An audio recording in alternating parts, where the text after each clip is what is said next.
Graça e paz a todos os irmãos da nossa sala do discipulado, da nossa EBD da CIB Paudalho. Mas eu quero deixar uma saudação também para todos os demais irmãos que porventura venham a assistir essa nossa aula da sala do discipulado. E eu quero deixar aqui um abraço virtual, para todos os irmãos que fazem parte da nossa turma, o nosso irmão Jamerson e a nossa irmã Alcicleia, o nosso irmão Juarez e a nossa irmã Joseane. Também a nossa irmã Ana Paula, a nossa irmã Tainá, a nossa irmã Marisa, o nosso irmão Pedro Henrique. Como eu estou com saudade de vocês. E também para o nosso irmão Marlos, que é professor da nossa sala do discipulado conosco. Meus irmãos, hoje nós vamos estudar mais uma vez, mais uma lição da nossa revista Começando a Vida Cristã, que é a revista adotada pela nossa sala. Nós estamos estudando a revista de número 1, Começando a Vida Cristã. E hoje nós vamos estudar a lição de número 13, que tem por tema Como Viver Minha Nova Vida. Então, este é o tema da lição que nós vamos estudar hoje. E eu quero já trazer aqui aquilo que é o texto em destaque. Ou, como nos diz aqui na nossa lição, guarde no coração. E aí o comentarista da lição, ele traz o texto lá de Josué, capítulo 13, verso 5. Santificai-vos, porque amanhã o Senhor fará maravilhas no meio de vós. Deus realmente, ele quer estar no nosso meio, mas Deus é um Deus santo. E Deus não pode compactuar com o pecado. Deus não pode estar presente nem agir onde há iniquidade. Não que ele não possa, porque Deus é poderoso, não é? Mas eu estou falando no sentido aqui de abençoar as pessoas. A Bíblia nos diz que Jesus, quando chegou na cidade de Cafarnaum, ele não fez ali muitos milagres, não pôde fazer ali muitos milagres. Não que ele não pudesse, mas ele não fez porque eles não foram merecedores, não tiveram fé em Jesus. Então precisamos realmente ser santos, precisamos realmente ter fé, acreditar em Deus, não é? E viver de acordo com o seu propósito. Então, o comentarista da lição, ele vai trazer aqui também no ponto pense e responda. Então aqui nós vamos ver 3 perguntas, que são perguntas essenciais para aqueles que se convertem, para aqueles que são novos convertidos e entregam a sua vida a Jesus. Mas em todo momento da vida nós precisamos trazer essa consciência, nós precisamos estar bem convictos sobre as respostas que nós temos para dar com relação a essas perguntas. E as 3 perguntas são: o que foi que aconteceu comigo? Então você precisa entender que houve um encontro seu com Jesus e houve uma entrega sua para Jesus. De quê? De toda a sua vida, de quem você é. E aí o texto continua com outra pergunta: tenho que mudar de vida? Certamente. O nosso Deus é um Deus santo e Ele quer que vivamos também em santidade. Então não podemos continuar vivendo da mesma forma como nós vínhamos vivendo. Como devo viver daqui para frente? Aí você precisa conhecer as Escrituras Sagradas e entender que você é discípulo de Jesus. E assim como Jesus viveu e ensinou, você também precisa viver, e ensinar para que as pessoas também queiram esse Jesus maravilhoso pelo seu testemunho. Eu achei bem interessante o que o comentarista da lição ele traz aqui na parte da introdução da lição. E ele fala de um soldado do exército de Alexandre o grande imperador grego, que de repente numa batalha, esse soldado ele foge da batalha, Ele deserta naquele momento. E depois que ele é encontrado, os outros soldados trazem aquele desertor até a presença do imperador, de Alexandre o Grande. E aí Alexandre o Grande, o imperador, ele pergunta àquele soldado: como é o seu nome? E o soldado diz assim: meu nome é Alexandre. Aí o imperador dirige a palavra a ele e diz assim a ele: tu tens que trocar o teu nome ou tens que mudar o teu caráter.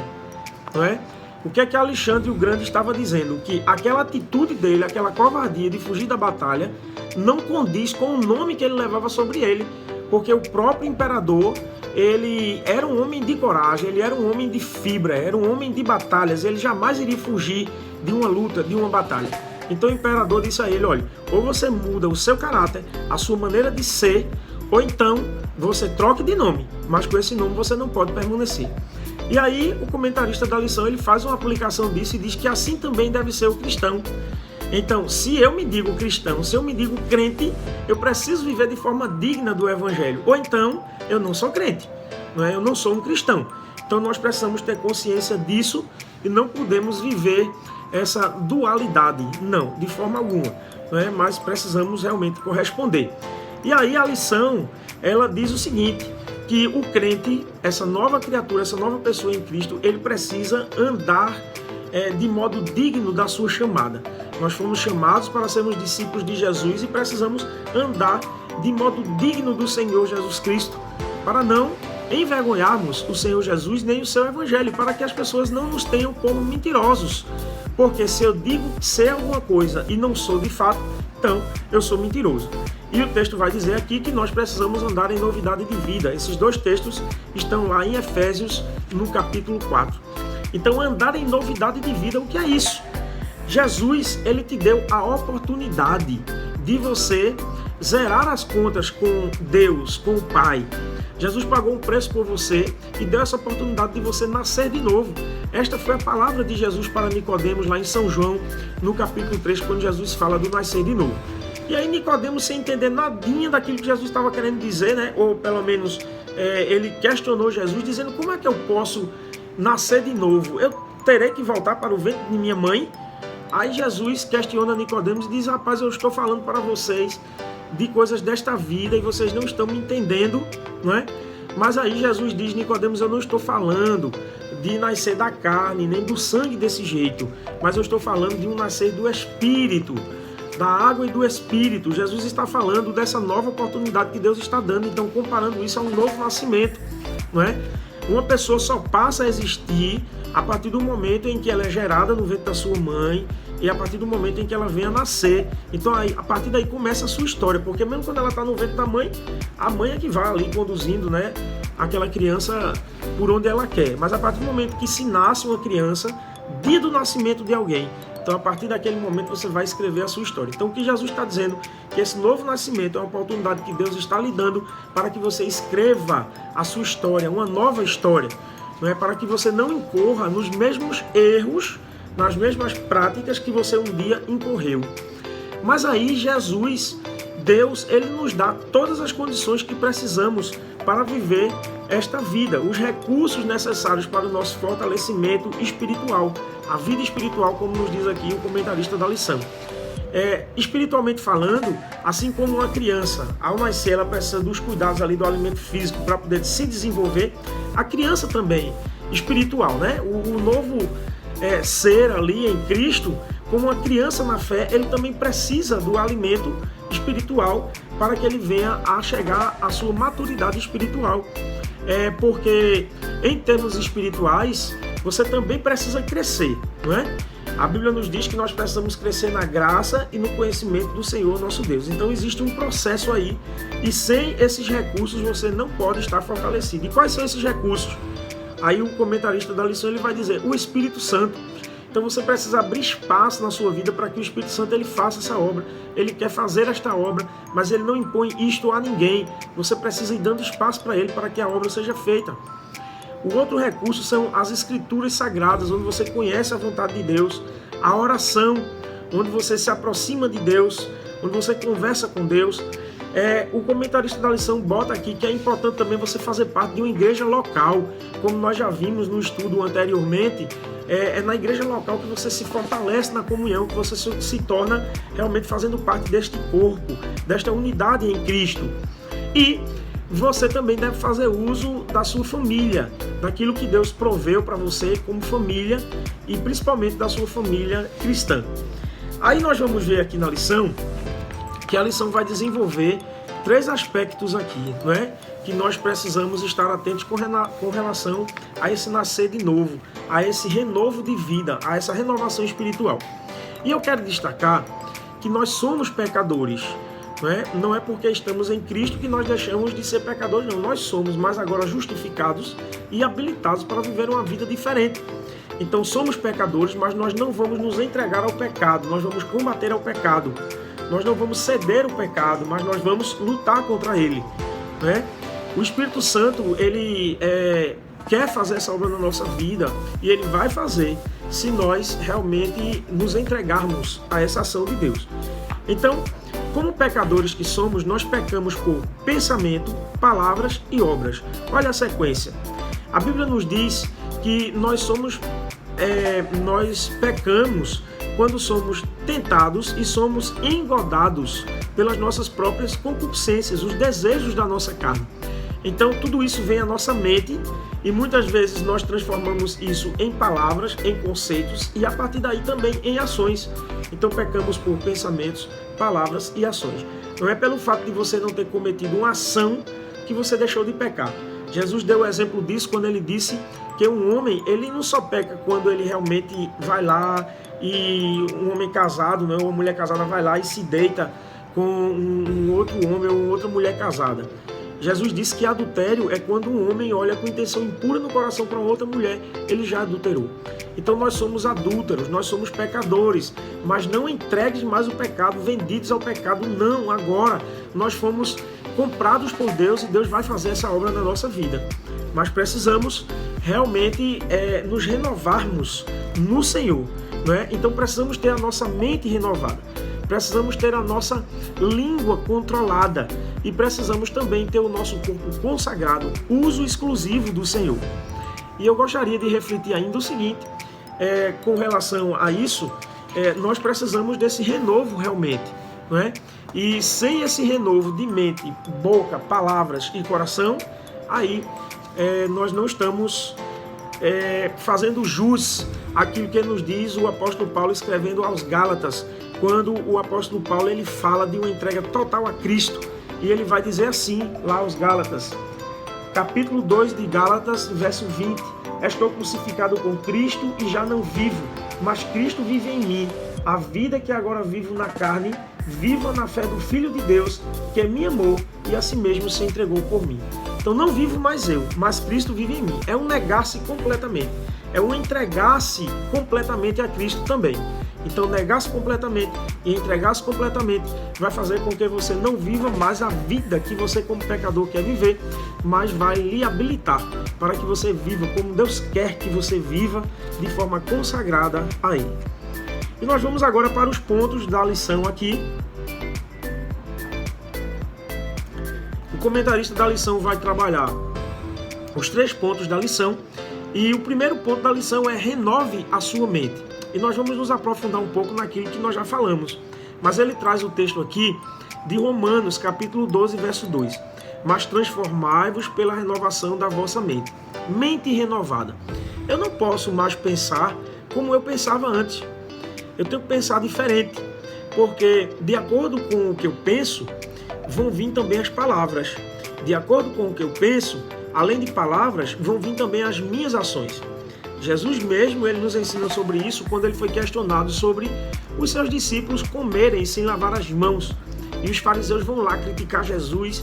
E aí Jesus diz o seguinte, olha, não é o que entra pela boca do homem que contamina o homem, mas o que sai da sua boca porque provém do coração. Então a mente renovada vai fazer com que a sua fala também seja uma fala consagrada, vai fazer com que o seu corpo também não seja entregue ao pecado. Então a mente renovada, porque todos esses pecados eles provêm do coração. Então com a mente renovada significa coração renovado. Quando a Bíblia fala de mente aqui, não está falando somente daquilo que nós pensamos, mas está falando também daquilo que nós sentimos, daquilo que são as nossas motivações, as nossas inclinações. Está falando do centro de tomada das nossas decisões. Então, mente renovada é isso, é você estar agora pensando diferente daquilo que você pensava. Então, por exemplo, como é que nós vamos agir diante de determinadas circunstâncias da vida? Quando nós somos atingidos pelo mal que alguém nos faz, como é que eu vou pensar? Como é que eu vou trazer uma resposta agora para este mal que alguém me faz? Eu vou fazer o mal àquela pessoa também? Ou eu preciso agir com aquela pessoa benignamente? Paulo fala sobre isso nesse texto mesmo de Romanos, no capítulo 12. Mais na frente, ele vai dizer assim, não pagueis o mal com o mal, mas pagai o mal com o bem. Então, o proceder do crente é completamente diferente, porque a sua mente já foi transformada por Cristo. E aí, Paulo, ele falando mais sobre isso, na carta aos Colossenses, na epístola aos Colossenses, no capítulo 3, ele vai até começar a dizer como você deve fazer para que você atinja esse grau de ter a sua mente renovada em Cristo Jesus. E ele diz assim, Colossenses capítulo 3, verso 2, está aí na lição também esse texto. Pensai nas coisas lá do alto, não nas que são daqui da terra. Então precisamos estar sempre com os olhos espirituais abertos, né? Pensando nas coisas que são coisas boas, coisas vindas de Deus, do Pai. E aí ele vai dar outra dica também lá em Filipenses, no capítulo 4, verso 8, quando ele vai dizer assim: tudo que é verdadeiro, tudo que é respeitável, tudo que é justo, tudo que é puro, tudo que é amável, tudo que é de boa fama, seja isso o que ocupe o vosso pensamento. Vai dizer aqui na lição. Então, o que é que Paulo está querendo ensinar com isso aqui? Se a sua mente estiver ocupada com coisas boas, com coisas frutíferas, com coisas do reino de Deus, com coisas que são coisas justas e agradáveis a Deus, ela não vai estar ocupada com outras coisas, não é? Com coisas que desagradam a Deus. Então, Paulo ele mostra aqui como você realmente renovar a sua mente em Cristo, para que você passe a pensar, para que você passe a enxergar, para que você passe a falar, para que você passe a agir da mesma forma como Jesus agiria, tão consagrado quanto foi o próprio Filho de Deus, o Senhor Jesus. E aí eu quero fechar esse ponto da lição, renove a sua mente, com o texto lá de 1 Coríntios, capítulo 2, verso 16, que o texto nos diz assim lá. O apóstolo Paulo ele diz que o cristão ele tem a mente de Cristo. Ele diz, mas nós temos a mente de Cristo. Então, o cristão ele tem a mente de Cristo. A coisa é tão séria que quando você tem a sua mente renovada, o Espírito Santo vai fazendo uma obra tal ao ponto de você pensar como Jesus pensava, né? De você agir como Jesus agia. E aí vai acontecer essa unidade no corpo de Cristo. Porque se eu penso como Jesus pensa, e meu irmão pensa como Jesus pensa, e um outro irmão pensa como Jesus pensa, então todos nós vamos pensar, falar e agir como Jesus pensava, falava e agia. Mente renovada. O ponto 2 da lição vai falar: consagre o seu corpo. Se eu entreguei minha vida completamente a Cristo, o meu corpo precisa ser consagrado. Por quê? Porque a Bíblia nos ensina que o meu corpo, o seu corpo, ele é templo e morada do Espírito Santo, não é? O texto nos diz aqui, em 1 Coríntios, capítulo 6, 19 ao 20, acaso não sabeis que o vosso corpo é santuário do Espírito Santo, que está em vós? Agora, pois, glorificai a Deus no vosso corpo. O texto vai dizer lá, vocês foram comprados por bom preço, vocês não são de vocês mesmos. Nós fomos comprados por um preço preciosíssimo, nós nem podemos calcular quanto. E quando nós aceitamos Jesus, nós estamos aceitando esse preço que Ele pagou e nós estamos entregando completamente a nossa vida, a nossa forma de pensar, o nosso corpo a Jesus. E por isso não vamos permitir o pecado que vem através do nosso corpo. Paulo, falando ainda aos Coríntios, ele vai falar sobre a prostituição e ele vai dizer que o pior pecado que alguém pode cometer é a prostituição. Porque muitos pecados que nós cometemos, cometemos eles fora do nosso corpo, né? Sem atingir diretamente o nosso corpo. É pecado, não deixa de ser pecado. Mas ele diz que o pecado cometido contra o próprio corpo é terrível, porque nós estamos cometendo um pecado contra a presença do Espírito Santo que em nós habita. O Espírito Santo querendo fazer a obra, querendo fazer essa purificação, essa limpeza, e a gente trazendo lixo para dentro da nossa vida. E ele vai trazer aqui também o texto de 2 Coríntios, capítulo 5, verso 17. A lição vai trazer esse texto que diz assim: e assim, se alguém está em Cristo, é uma nova criatura. As coisas antigas já passaram, eis que se fizeram novas.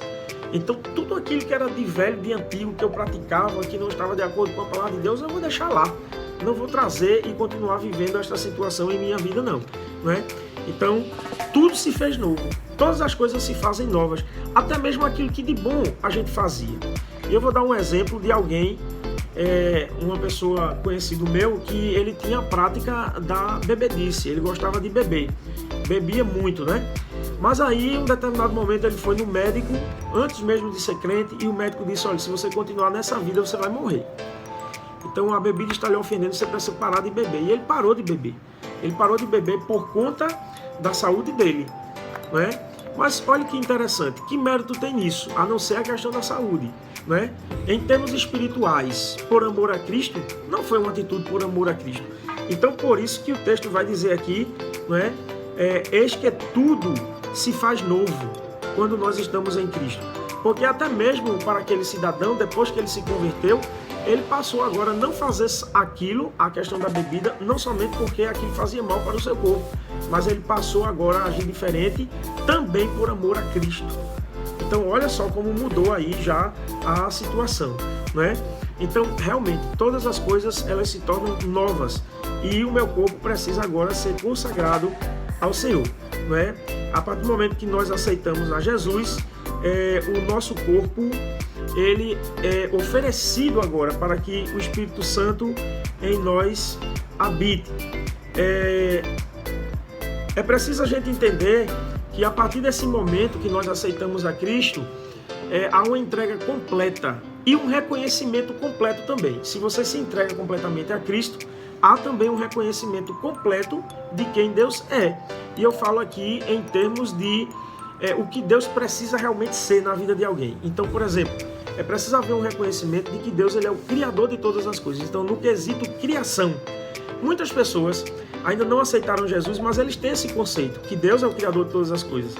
Mas aí a pessoa precisa também se render ao Deus Salvador, que é o Senhor Jesus Cristo. Deus foi quem nos criou, mas Deus também foi quem nos salvou. Ele é o nosso Redentor, Ele é o nosso justificador.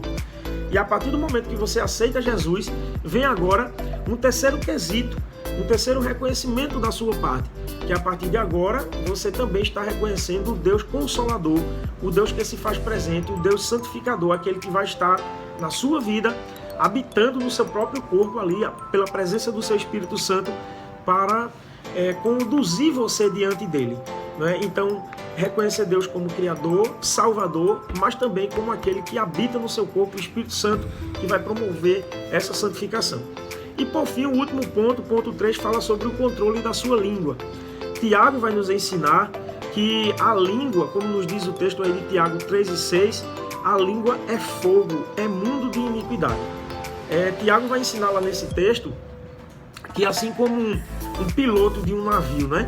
O timoneiro, ele conduz o navio através daquele leme, aí ele diz, o navio ele é enorme, ele é bem gigantão, grandão, mas ele vai para onde o timoneiro quer, para onde o piloto quer, de acordo com aquele leme ali que o conduz, né? Virando para a direita, virando para a esquerda. É interessante esse contexto, porque a gente também precisa controlar a nossa língua, né? A língua, se ela for mal usada, ela pode, como nos diz o texto aqui, é fogo destruidor, é mundo de iniquidade, né? Então ela pode destruir, mas com a língua também nós podemos edificar, nós podemos fazer a diferença, nós podemos abençoar as pessoas. Então, o texto nos diz aqui, né, que nós podemos usar a língua de forma abençoada, transmitindo graça a quem nós nos dirigimos, mas também podemos usá-la de forma perversa, destruindo vidas, com fofocas, né, comentários que não são comentários próprios, com palavras que não são palavras que glorificam a Deus. Então isso é terrível. E Tiago vai ensinar sobre isso lá no texto de Tiago, capítulo 3, e o verso 9 e 10, que eu quero ler com os irmãos. E vai dizer o seguinte, Tiago, capítulo 3, e verso 9 e 10. Com ela bendizemos ao Senhor e Pai, e também com ela amaldiçoamos os homens, feitos à semelhança de Deus. Da mesma boca procedem bênção e maldição. Meus irmãos, não convém que isto seja assim. Tiago vai dizer que não pode uma mesma fonte da água boa e da água imunda. Não pode de uma mesma fonte jorrar uma água pura, uma água boa, e jorrar uma água imunda. Então, por isso que nós precisamos controlar a nossa língua, não é? Os nossos pensamentos precisam ser renovados, o nosso corpo precisa ser consagrado e a nossa língua, ela precisa ser controlada. E o comentarista da lição vai colocar algo bem interessante aqui, que é fazer a nossa palavra, aquilo que nós falamos, passar por 3 peneiras. Ele chama de 3 peneiras, não é? Provavelmente você já deve ter escutado isso através de outras pessoas comentando aí. Mas eu quero repetir aqui o que nos diz a lição. A primeira peneira que nós precisamos submeter àquilo que nós falamos ou o que desejamos falar é a peneira da verdade. Então, sempre perguntar, é verdade o que eu vou falar? O que eu vou falar é verdade? Está embasado? Né? Ou então é melhor não falar. Segunda peneira, a peneira da necessidade. É necessário eu falar o que eu vou falar? Eu preciso realmente falar? Isso é realmente necessário? Vai ser útil? Né? Então, é outra questão que você deve colocar. Se não é necessário, então melhor não falar. E a terceira peneira é a peneira da edificação. O que eu vou falar servirá de edificação? Vai ajudar as pessoas serem edificadas, né? Vai melhorar as pessoas, as situações ou não? Se não, então deva se calar. Interessante é o texto lá de Mateus sobre a responsabilidade de como nós usamos esse órgão, não é, tão tremendo que nós temos, que é a nossa língua, que nos capacita a falar, a expressar com palavras aquilo que nós pensamos. O que Jesus diz lá em Mateus 12, capítulo 12, verso 36, que eu quero repetir para os irmãos. Jesus diz assim: os homens irão dar conta de toda palavra frívola que proferirem, que sair das suas bocas. Isso quando? No dia do juízo. Então, o crente precisa estar muito atento a isso, para não pecar através das suas palavras. É por isso que Paulo vai orientar e dizer: olha, não saia da boca de vocês nenhuma palavra torpe, nenhuma palavra que não sirva para edificação. Palavrões não são próprios para o crente, não é? E outras práticas mais, conversas que são impróprias, os xistes, não é? Que são aquelas coisinhas engraçadas, quando na realidade não existe nada de engraçado ali, mas o pecado ali está presente. Não se admite, por exemplo, um crente rindo ou falando, brincando, porque um outro crente imitou, por exemplo, não é, um homicida, ou imitou uma pessoa que está entregue a uma prática sexual desaprovada pela palavra de Deus. Então não é próprio, né? Imagine um homem imitando uma mulher e aí em meio aos cristãos aí o outro fica rindo porque o outro imitou a mulher. Isso não é prática própria dos crentes, né? Então precisamos ter cuidado com as nossas expressões, com aquilo que falamos, com aquilo que pensamos e a forma como agimos. E concluindo, irmãos, a nossa lição para nós orarmos, o texto de 1 Coríntios, capítulo 11, verso 1, o apóstolo Paulo vai dizer assim: sede meus imitadores como eu sou de Cristo. Precisamos pensar como Jesus pensou, precisamos falar como Jesus falaria, né, o que Jesus falou, e também agir como Jesus agiria diante das situações. Agora, é claro que Jesus deixou aí, não é, outras situações que ele mesmo não praticou, que aos homens está liberado. Por exemplo, Jesus não casou, mas nós podemos casar, nós podemos conviver aí com outra pessoa, não é? E não tem problema nenhum nisso, porque a palavra de Deus nos aprova. Então, mente renovada, corpo consagrado e língua controlada. Isso foi o que nós aprendemos com a lição de hoje e queremos fazer uma breve oração. Senhor, te agradecemos pelo dia de hoje, te agradecemos por este momento EBD e deixamos aqui, ó Deus, esta aula da nossa lição, como viver essa nova vida em teu Filho Jesus Cristo. Nos ajuda, ó Pai, que nós sempre, ó Deus, nos rendamos à tua vontade. É o que nós colocamos diante de ti em oração, em nome de Jesus. Amém. Que o Senhor abençoe os irmãos da nossa sala de discipulado e eu sei que em breve nós estaremos juntos sim. Que Deus abençoe os irmãos.